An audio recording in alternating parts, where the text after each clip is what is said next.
मैं इस टाइम बात करूंगा उन पेरेंट्स से जिनके बच्चे अभी छोटे हैं, छोटी क्लासेस में पढ़ते हैं, नर्सरी में, केजी में या फिफ्थ में, सिक्स्थ में, छोटी क्लासेस में। मैंने अक्सर देखा है कि वो ट्यूशन लगवा देते हैं या बहुत ज़्यादा उन पर टेस्ट का, एग्ज़ाम का प्रेशर बनाते हैं कि पढ़ता नहीं है, टेबल याद नहीं करता है, वगैरह वगैरह इस तरीके से। देखिए, मैं आपको बताऊं, मैंने खुद भी टॉपर रहा हूं और मेरा बहुत टॉपर्स के साथ इंटरेक्शन रहा है।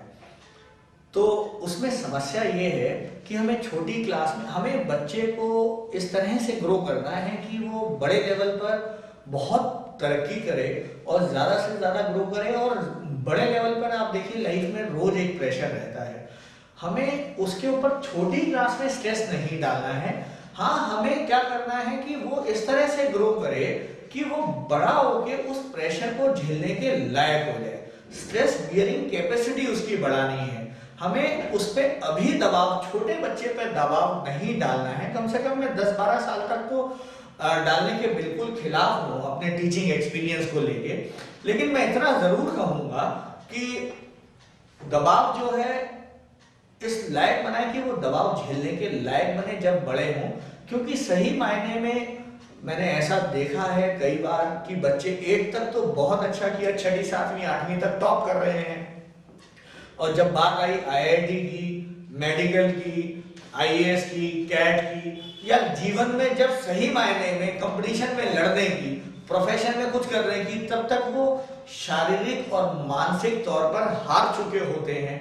तो मैं आप लोगों से हाथ जोड़ के प्रार्थना करूंगा, ऐसे बच्चों के साथ अन्याय ना करें। ये हमारे देश के साथ, हमारे समाज के साथ, हमारे अपने बच्चों के साथ और खुद हमारे साथ अन्याय है अगर हम बच्चे को इस लायक बना दें कि वो लड़ाई से पहले ही हार जाए। तो मैं फिर से आप लोगों से कहूंगा कि उन पे दबाव ना डालें, प्रेशर ना डालें, बल्कि उनको प्रेशर को झेलने के लायक उनमें कैपेसिटी डेवलप करने के लिए उनको तैयार करें।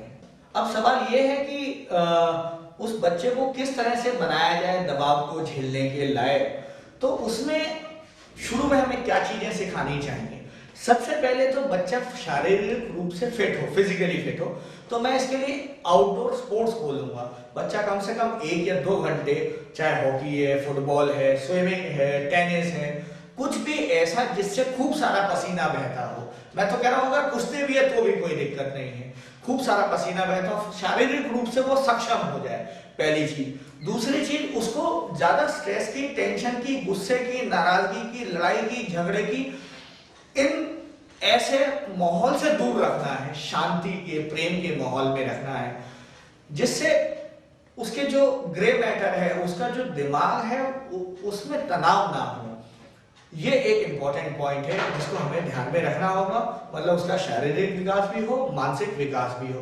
प्लस जब थोड़ा सा बड़ा हो जाए, मान लीजिए 7वीं में या 8वीं 8th क्लास में, तो आप उसको कुछ ऐसे क्वेश्चन जैसे पजल्स हो गई, आप उसको पजल्स कराएं, आप उसको मेंटल एबिलिटी के क्वेश्चंस कराएं, आप थोड़ा सा उसका लैंग्वेज वाला पार्ट भी अच्छा करें। मतलब कहने का मतलब है आप उसको थोड़ा इंग्लिश कराएं, अगर हो सके तो वैदिक मैथमेटिक्स या सिर्फ मैथमेटिक्स ये कराएं। इसके अलावा बच्चों में छोटी उम्र में उनको अच्छे संस्कार देने ज्यादा जरूरी हैं। जैसे कैसे उठना है, कैसे बोलना है, कैसे चलना है, कैसे खाना पीना है, क्या खाना पीना है, ये भी जरूरी है। जैसे मान लीजिए अगर जंक फूड खाएगा तो उसका दिमाग आगे चल के ना शरीर काम करेगा ना दिमाग काम करेगा। 30 साल की उम्र में वो मेहनत करने की बजाय रिटायरमेंट पेंशन प्लान के बारे में सोचने लगेगा। तो हमारे को बहुत सारी चीजें देखनी है।